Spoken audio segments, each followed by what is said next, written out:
We work with a restoration company frequently, and they called us out to take a look at this property that they'd been working on for a while, and it was a fire damaged building.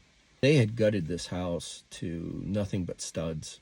I mean, there was no drywall, there was no floor, there was nothing. I mean, it looked like new construction before drywall.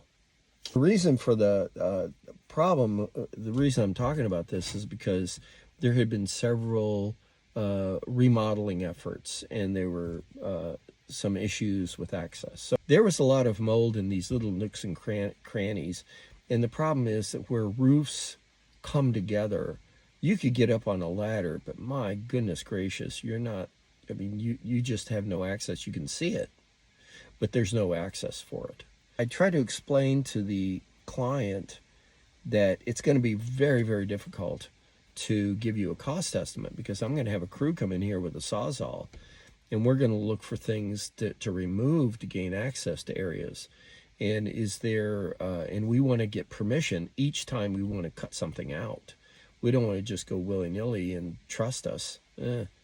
So you communicate with the client when you have this kind of situation. And I just, on a bell curve, you know, I try to give the best shot I can as far as time goes for cost.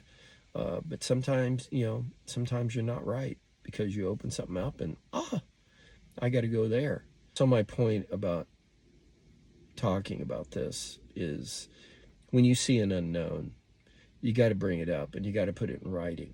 And everybody's got to understand that you're just giving them the best guess that you can, and that it cannot blame you for a lack of efficiency if you go over, because that's just not fair.